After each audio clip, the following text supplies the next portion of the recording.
So everybody, this has been truly an amazing set of lectures, presentations, and I'm so humbled, and I hope my concluding remarks rise up to the level of some of the truly fantastic presentations that have brought my own thinking so much further. I feel genuinely humbled by this occasion, and also we all need some light and joy in these truly dark times, and being together provides this. But before I start, thanks to Anna, Stefan, Nishin, and Nika. You have been amazing. Anna, I know what hardships you've faced this year, and thank you for persevering and being there.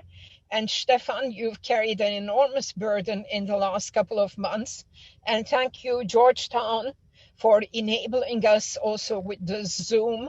And thank you to Yale, Columbia Center for Contemporary Critical Theory, etc. So I'm going to do it the old-fashioned way. I have just 4 slides that are clarificatory. I've been tyrannized by Zoom all semester and have used slides for the last 14 weeks. So I'm just going to go very, very light.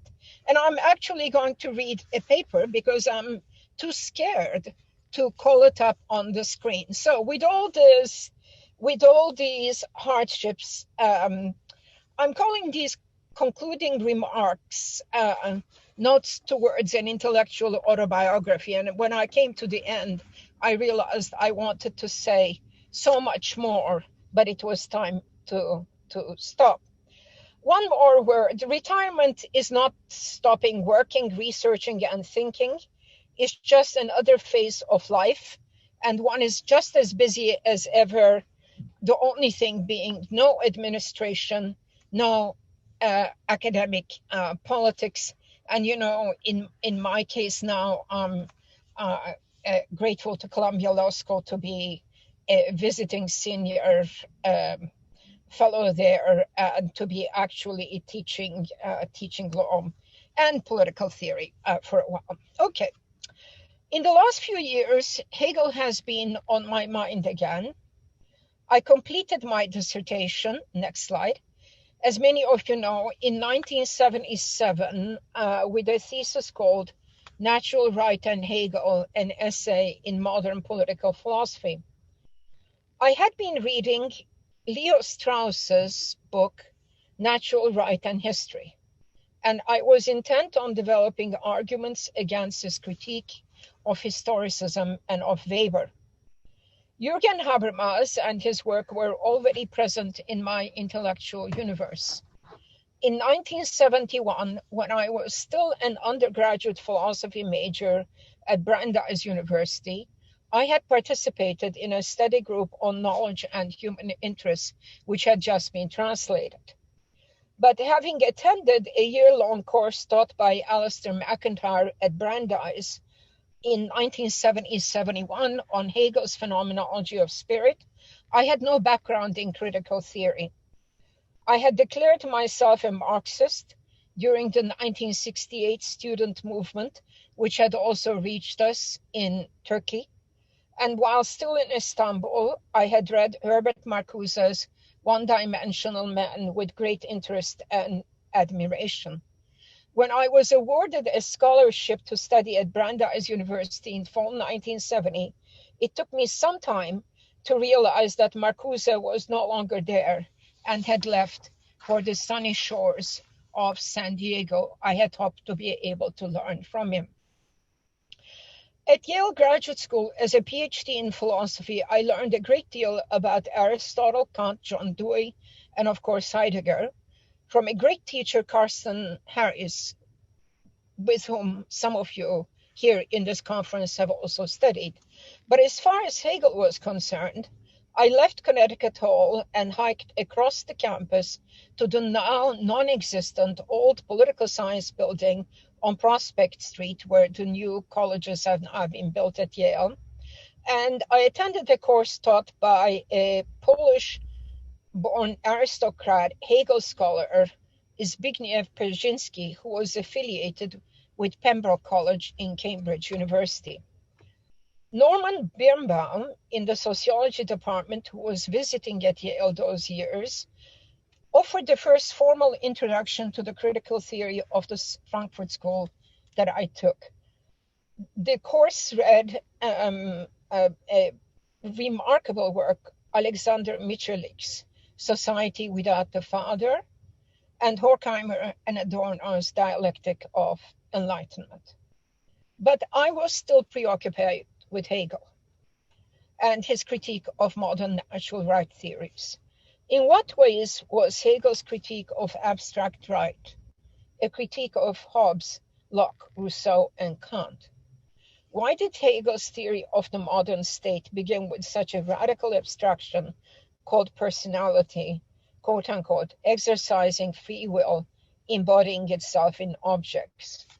What was Hegel's defense of property, including the sale of labor power as a commodity based upon? What was the relationship between the consent theory of political legitimacy in the contract tradition and the bürgerliche Gesellschaft? I was resisting the Marxist reduction of the freedom of the person to the liberties of commodity owners in the marketplace, since I believed, and I still do, that any free social and political order must begin where Hegel began, with respect for individuals as persons, capable of responsible agency and accountability, capable of a sense of the good, embedded in social relations. Hence, Hegel's proposition, be a person and respect others as persons. And if I had time, I would try to look at the relationship between this concept of the person. Next slide, please. And John Rawls's concept of personality in political liberalism. And now we know that Rawls had been a very careful reader of Hegel throughout the years. As is well known, Isaiah Berlin distinguished thinkers into foxes and hedgehogs. The fox, he said, knows many things and realizes that we are part of a larger scheme of things that we can understand. We ourselves live in this whole and by it and are wise only in the measure in which we make our peace with it. The hedgehog, by contrast, will not make peace in the world. She is not reconciled. She seeks to know one big thing and strives without ceasing to give reality a unifying shape. We each have the fox and the hedgehog within us. But when I think over the trajectory of my intellectual career, from my first book on critique, norm, and utopia, to situating the self, to the reluctant modernism of Hannah Arendt, to feminism as critique, the rights of others, dignity and adversity, exile, statelessness, migration, etc., down to our own days when trying to learn about the rights of refugees has landed me in a law school, I have been asking over and over again the same question. What is the political legacy of modernity? What social, economic, cultural, and religious presuppositions does that phrase, be a person and respect others as persons, have? When do societies reach such a point that relations of mutual recognition are no longer possible? How can we reconcile respect for individual personhood with a community of needs and solidarity, as I had called this utopian moment in my book, Critique, Norm, and Utopia? These Hegelian beginnings came back to me because of two most recent articles I have written. One in response to Jürgen Habermas's Auch eine Geschichte der Philosophie. Next slide, please. And the other in a Festschrift for Axel Honneth, which is called Hegel's Concept of the Person and International Human Rights. The second article is in the volume Debating Critical Theory, Engagements with Axel Honneth, and you can see the editors. In this article, by focusing on Hegel's discussion of abstract right, I claim that on the one hand, Hegel made recognition of the individual as a person, i.e. as an individual entitled to the exercise of certain rights, the cornerstone, unquote, of the legitimacy of the modern Rechtsstaat, and yet, on the other hand, he limited such rights to the private enjoyment by subjects of certain economic, moral, and personal liberties in a well-organized state, but thereby blunted any critical potential that may result from the exercise of citizenship rights, democratic rights. Yet I argued that the right of personality has a subversive and expansionist dynamic, which even Hegel's well-known pronouncements on the inequality of the sexes and the backwardness of African peoples could not contain. Precisely because freedom must realize itself as idea, i.e. as concept and actuality, Hegel cannot limit its manifestations to the early 19th century Prussian state. And this is part of my answer to the question that Tom McCarthy has been asking me for several years now. I don't think I naturalize the universal. My strategy would be to try to historicize the universal, but give it hopefully a better account than kind of a German historicist tale, which I'll come back to in a second. There is thus a surprising convergence between the Hegelian concept of the person and Hannah Arendt's concept of the right to have rights. In this sense, Hegel's philosophy of right of 1821 and Arendt's The Origins of Totalitarianism can be read as bookmarks of the fate of the European state. Surely, Arendt's concept of freedom transcends the boundaries of Sittlichkeit set by Hegel. Okay? So, in trying to retrieve from Hegel's discussion of abstract right, this expansionist conception of the freedom of the person, I'm not denying the significance of Hegel's concept of Sittlichkeit. But unlike many communitarian interpretations of Hegel in past decades, I believe that Hegel is first and foremost a theorist of a differentiated modern state structure in which individual rights, modern law, morality, and ethical life complement rather than exclude one another.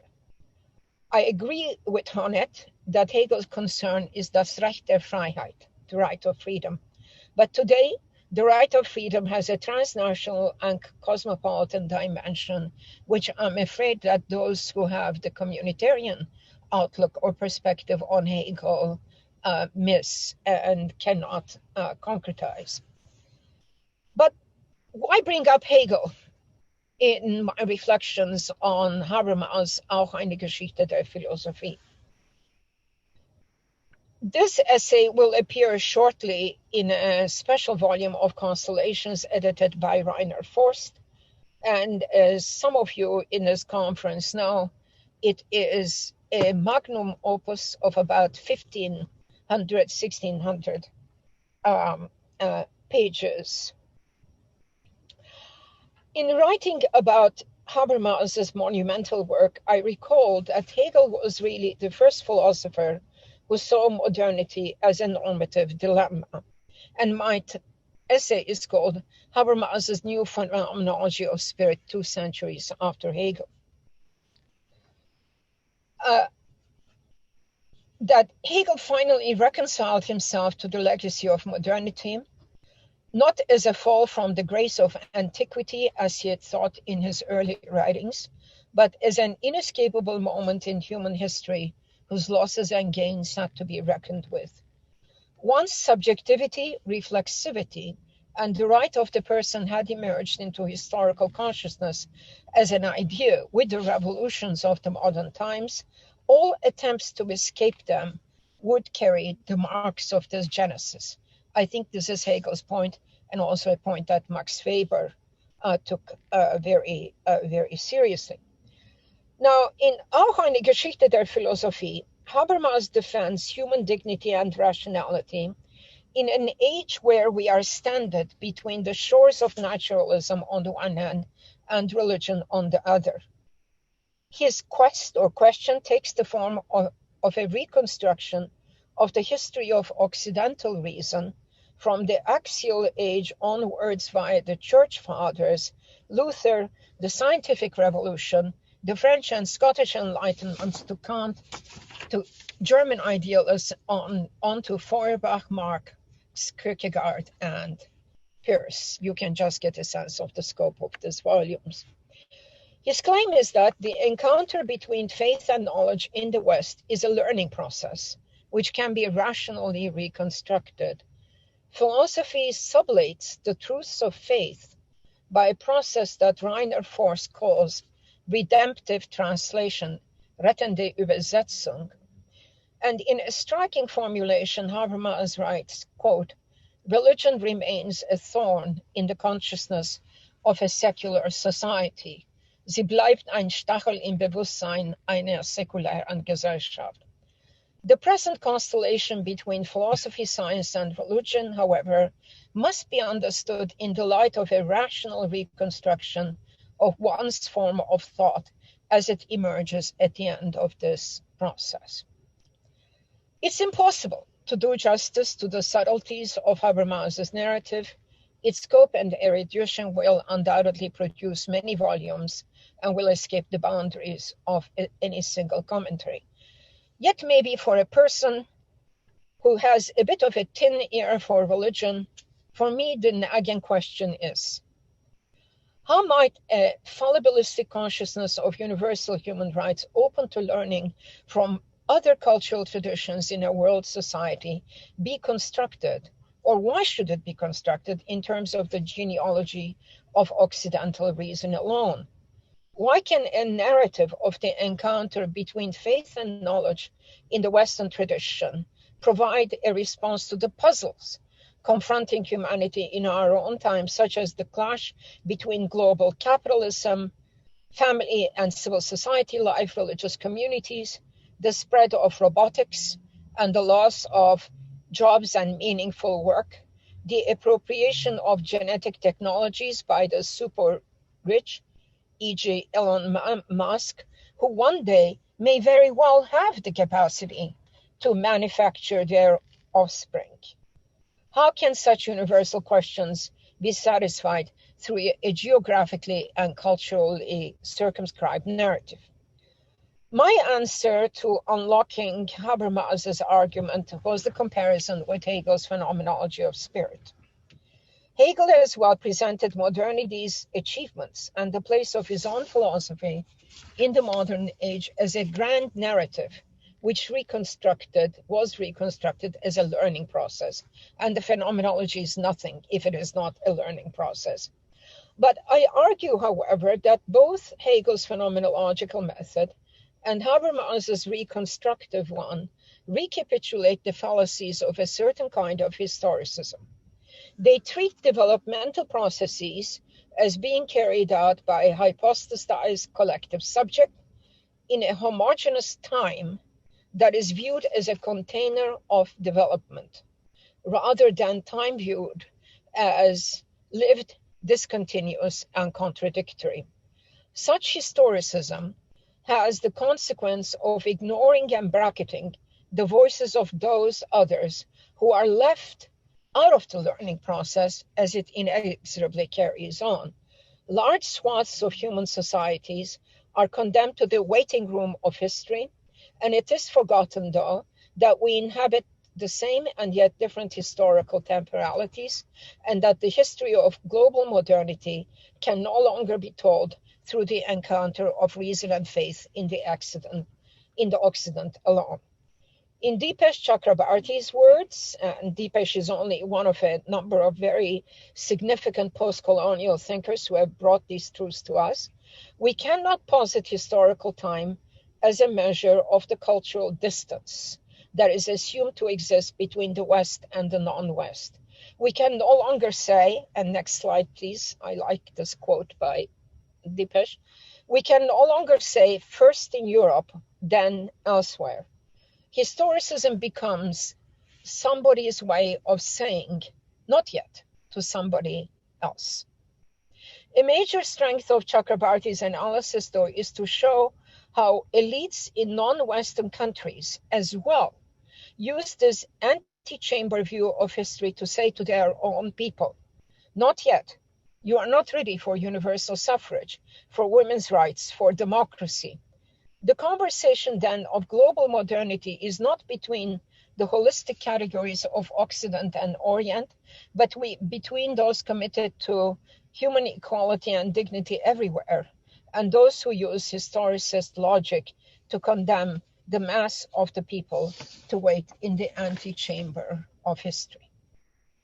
Why bother with Hegel then at all? Why search for the concrete universal? Why not accept the critique of post-colonial thinkers and view the claims of modernity as a hoax perpetrated by the colonizers upon the colonized? Why not side with the Foucauldian power theorists who regard claims to normativity as a ruse for power grabs? I'm thinking. One of the most bitter encounters of my intellectual life occurred when those of us who were dear friends and colleagues, Judith Butler, Nancy Fraser, Drusilla Cornell, and myself, first collaborated on a much celebrated volume called Feminism as Critique, Essays on the Politics of Gender in Late Capitalist Societies, which Drusilla Cornell and I co-edited in 1987. A version of this volume was then translated into German in 1993 as Der Streit Differenz, and then back into English as Feminist Contentions in 1996. Not a good idea. This was a difficult moment in the encounter between German and French intellectual traditions, to put it mildly. A struggle that had been brewing since what critical German philosophers regarded as the nonchalant appropriation of Nietzsche and Heidegger by French thinkers burst out into public view in those years. Habermas claimed that neoconservative German thinkers were appropriating French thought to alleviate themselves of the burden of guilt and responsibility towards the German past and the Holocaust. French thought had become a fröhliche Wissenschaft, a gay science, to use Nietzsche's brilliant terminology.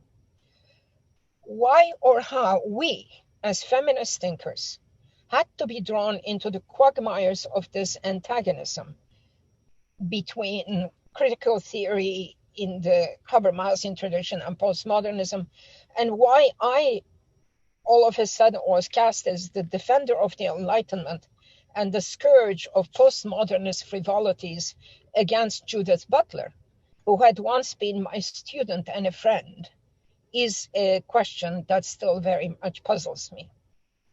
Much more than Foucault, it was Jean-François Lyotard's essay on La condition postmoderne that drove me into the polemic. And I denounced the famous themes of Lyotard, the death of the subject, the death of history, the death of grand narratives, etc. In retrospect, Lyotard was right in at least 2 out of 3 of his funeral orations. The myth of history, with a capital H, is a grand narrative that we have dispense with. I still believe, however, that the thesis of the death of the subject, which was at stake in the feminist theory debates, is wrong-headed. What is meant was by that phrase was that a rationalistic construction of the subject as the disembodied agent of thought is to be rejected. But who believes in that anyways? How do we reconstruct? The more difficult question is, how do we reconstruct the conception of agency capable of principled action, a subjectivity that is deep in dreams as well as emotions, and autonomy that is situated and embedded? My early argument with Butler was that her performativity theory could not help us in formulating such a conception of the subject. The phrase that there was no doer behind the deed and that the self was the sum total of her performances did not convince me and still does not. In the ensuing years, however, our positions have come much closer as the Derridian concept of iterations has found a fruitful way, I think, into my own work. And Butler's concept of a grievable life has been used, as Ayten Gündoğdu also remarked, to try to think about the life that is dispensable, the life of others. Now, in this debate, Drusilla Cornell had her own version of Hegelian feminism inspired by Derrida and psychoanalysis, which she developed into a brilliant theory of feminine womanhood as the imaginary domain in subsequent works. Nancy Fraser, whose illuminating early essay on Foucault was called Empirical Insights and Normative Confusions, alerted us to the pitfalls of Foucauldian thinking. And she was originally closer to Butler in that she defended a non-foundationalist pragmatist theory and believed that feminist theory did not need foundations. There is a great deal more I could say about this moment, but undoubtedly, what was reflected in those conversations was also the shifting ground under our feet in an increasingly globalized world. By 1989, the Berlin Wall had come down, and half a century, of the division of Europe, and along with it, competing world historical ideologies and narratives came to an end.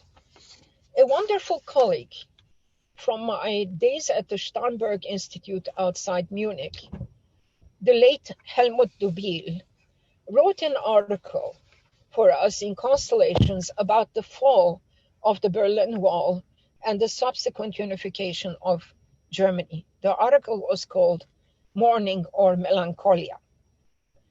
Mourning, according to Freud, is the healthy and necessary reaction of pain and sadness felt at the loss of a loved one.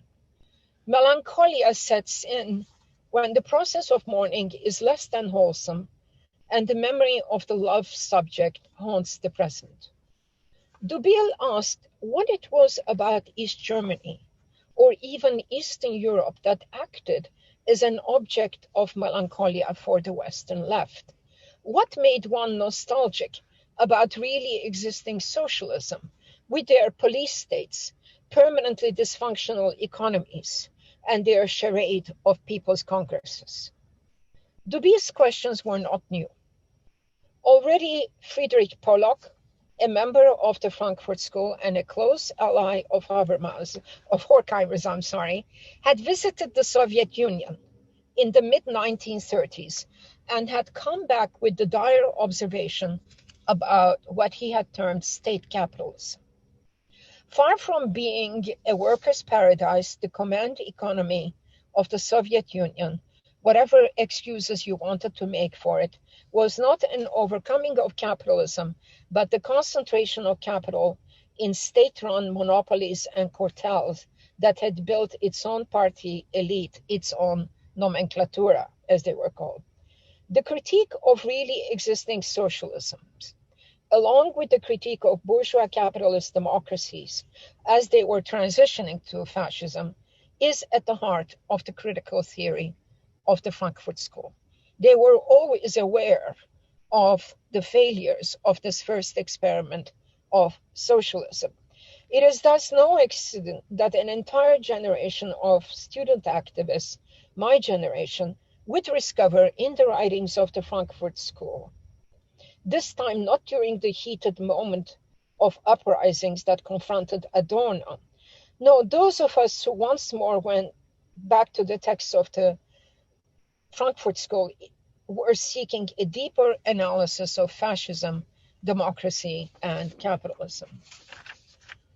I spent the years from 1979 to 1986 in Germany, And even after I accepted a position as assistant professor of philosophy first at Boston University, I traveled to Germany for half the year. My daughter, Laura Schaefer, was born in Frankfurt in 1986, and it was not until 1991 or so that we finally gave up a family apartment in Frankfurt and settled on the other side of the ocean. These years were decisive in several other respects and have left their mark on my work on the years to come. The Yugoslav Civil War broke out in 1991. The ethnic carnage in the midst of Europe not only shocked all deeply, but for those of us gathered around the journal Praxis International at the time, the war was a catastrophe. I had become editor-in-chief of Praxis International in 1987, together with the Yugoslav thinker Sveta Stojanovic. The honorable legacy of this journal extended to the summer school meetings in Korčula, which Dick Bernstein talked about this morning, and he was the first to tap me into the editorship with Sveta. That these meetings in Korčula had been attended by Ernst Bloch, Karl Korsch, Herbert Marcuse, and younger representatives of the anti-authoritarian Praxis group led by Mihailo Markovic.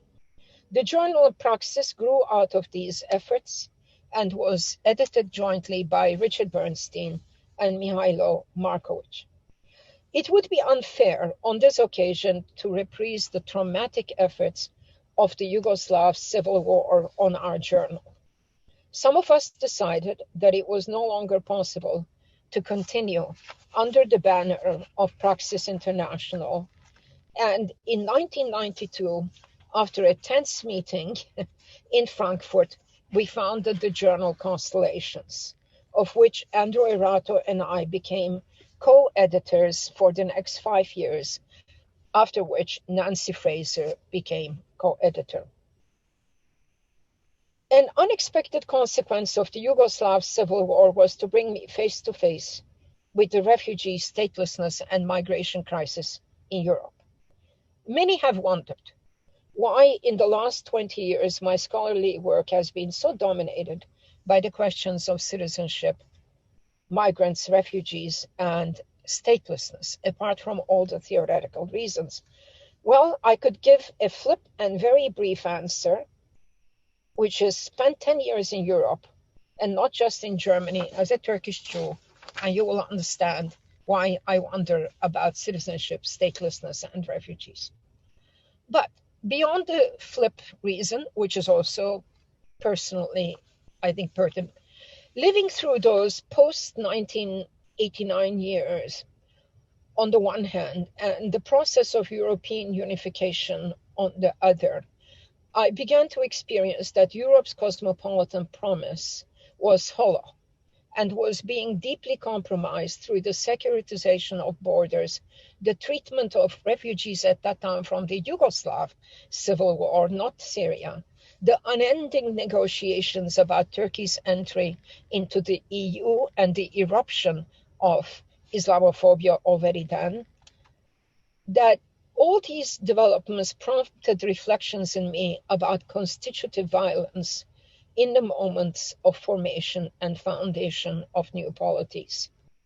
Who were those others? Who were their rights?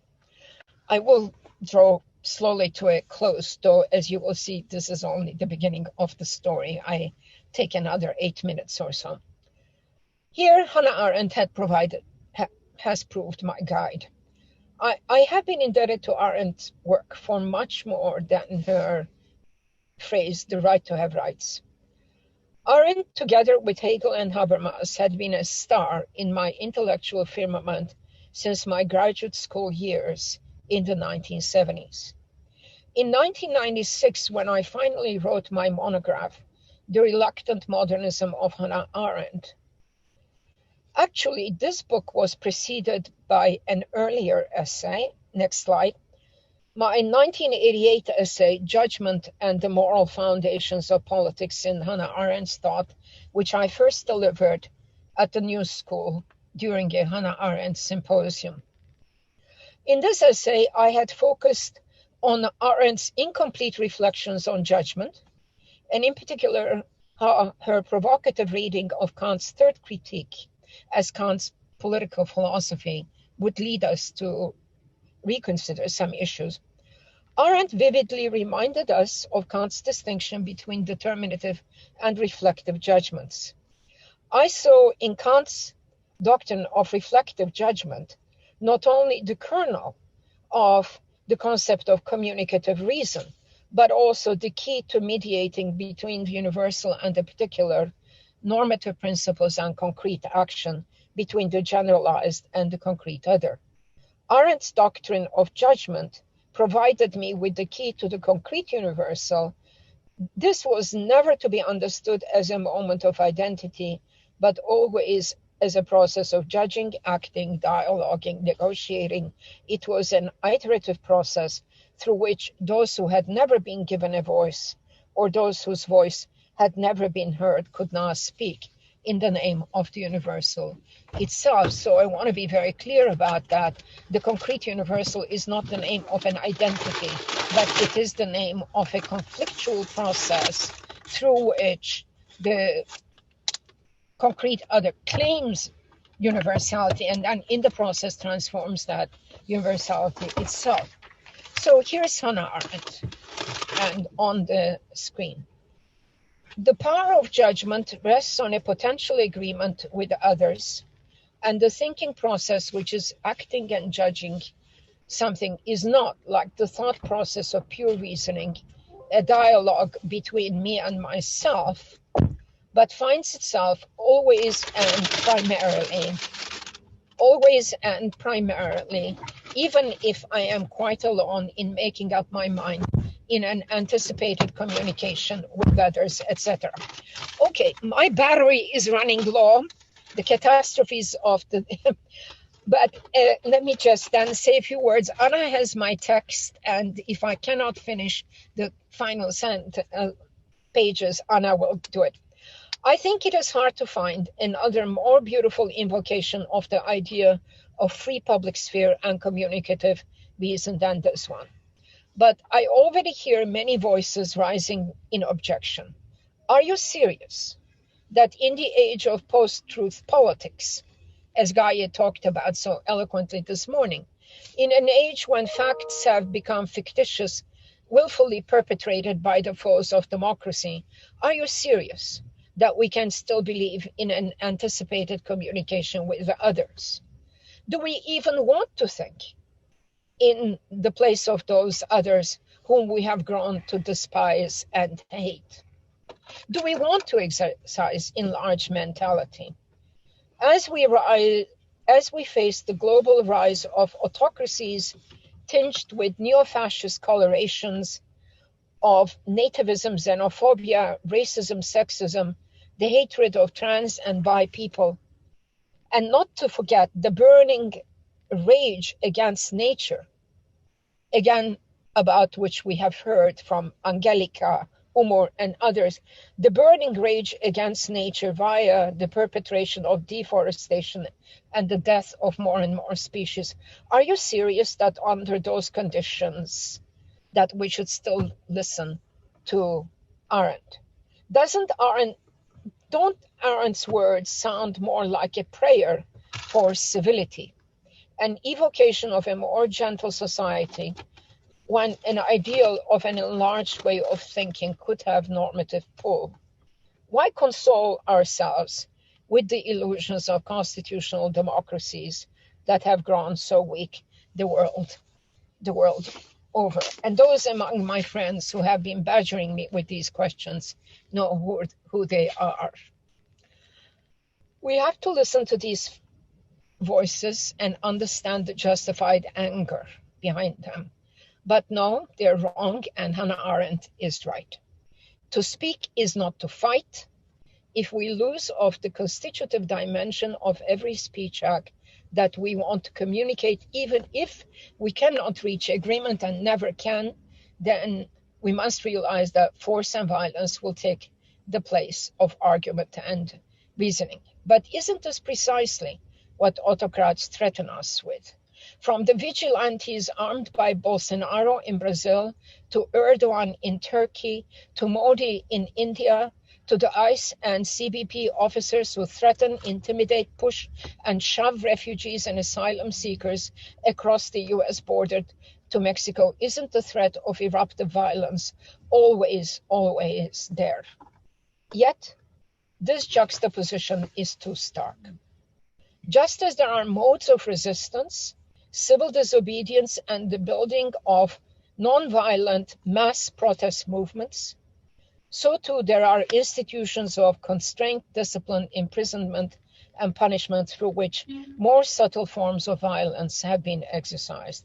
So far, Michel Foucault and Jim Scott are absolutely right. Yet, the power that emerges from acting in concert, in Arendt's words, need not be weak or meek, nor is strategic.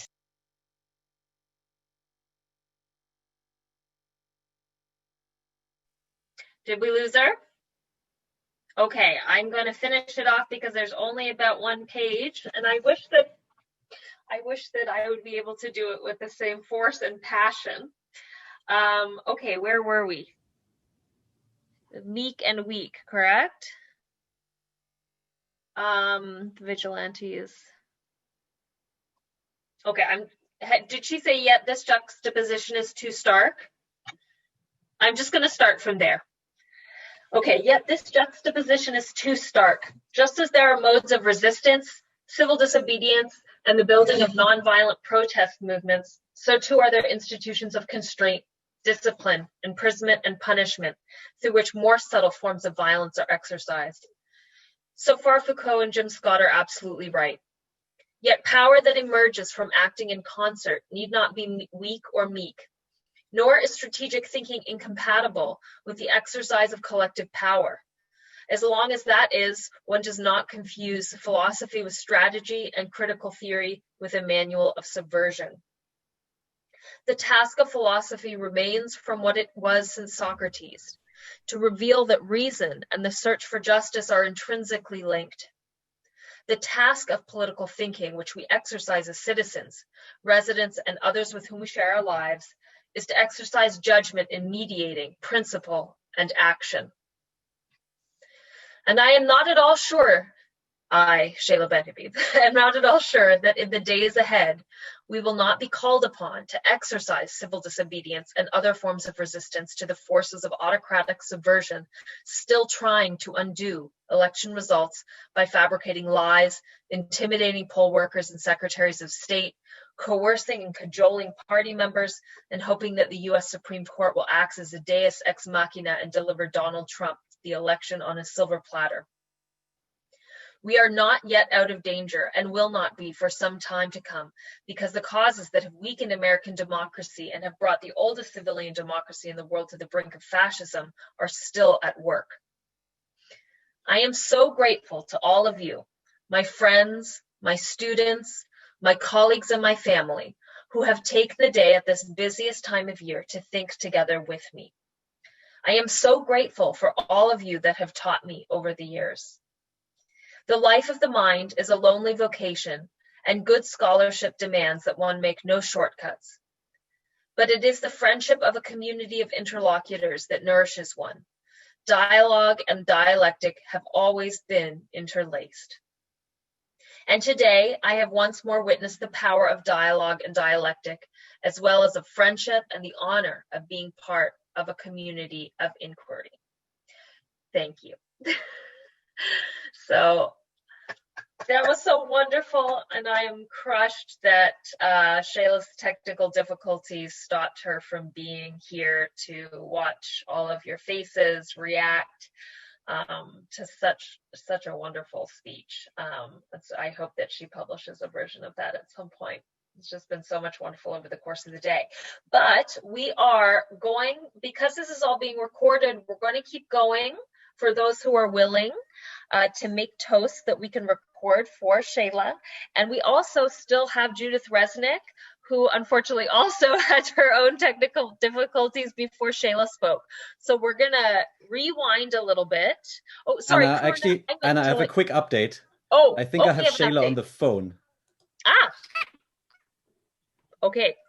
Hold on 1 second, everybody. Let's see.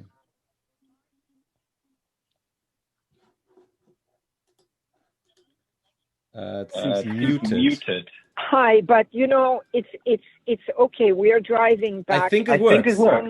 We hear you, Seyla. Hello, We hear you loud and clear. But that's good. But I want to hear Judith Resnick. Absolutely. Okay, then you stay on the phone. I finished your speech to roaring Zoom applause. And now Judith is going to present for us. And Judith, if you could just reintroduce yourself really quickly and give the title of your paper.